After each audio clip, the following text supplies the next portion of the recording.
નમસ્કાર દર્શક મિત્રો, @ગુજરાતમાં આપણું સ્વાગત છે। શ્રાવણ મહિનો શરૂ થતાની સાથે જ રાજ્યમાં ભાતીગળ લોકમેળાનો પ્રારંભ થતો હોય છે, તો બીજી તરફ આગામી દિવસોમાં હવે રક્ષાબંધનથી લઈને નાગપંચમી અને જન્માષ્ટમીનો પણ તહેવાર આવી રહ્યો છે, જેને લઈને લોકોમાં પણ ભારે ઉત્સાહ જોવા મળી રહ્યો છે।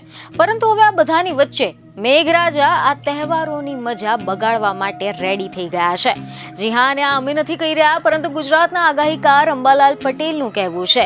રિપોર્ટ એવા મળી રહ્યા છે કે હવામાન નિષ્ણાંત અંબાલાલ પટેલે એવી આગાહી કરી છે કે આગામી 20 થી લઈને 24મી ઓગસ્ટમાં અરબી સમુદ્રમાં ડીપ ડિપ્રેશન સર્જાશે અને આના કારણે કેટલાક ભાગોમાં મુશળધાર વરસાદની પણ આગાહી કરવામાં આવી છે।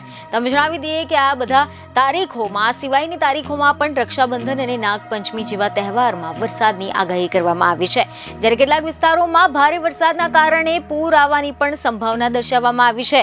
ગુજરાતમાં આગામી 2 સપ્તાહ દરમિયાન હવામાન નિષ્ણાંત અંબાલાલ પટેલે આગાહી વ્યક્ત કરી છે। ખેડૂતોને સાવચેત રહેવા અને યોગ્ય પગલાં લેવાની પણ સલાહ આપવામાં આવી છે।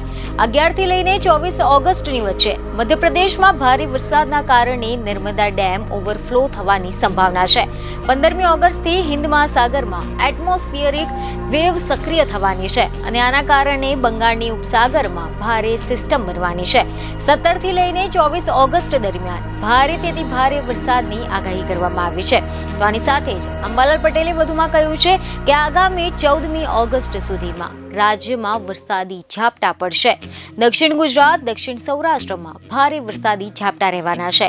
આ સમયે મહારાષ્ટ્રમાં ભારે વરસાદની શક્યતા છે અને ત્યારબાદ દક્ષિણ ગુજરાતમાં ભારે વરસાદ થશે।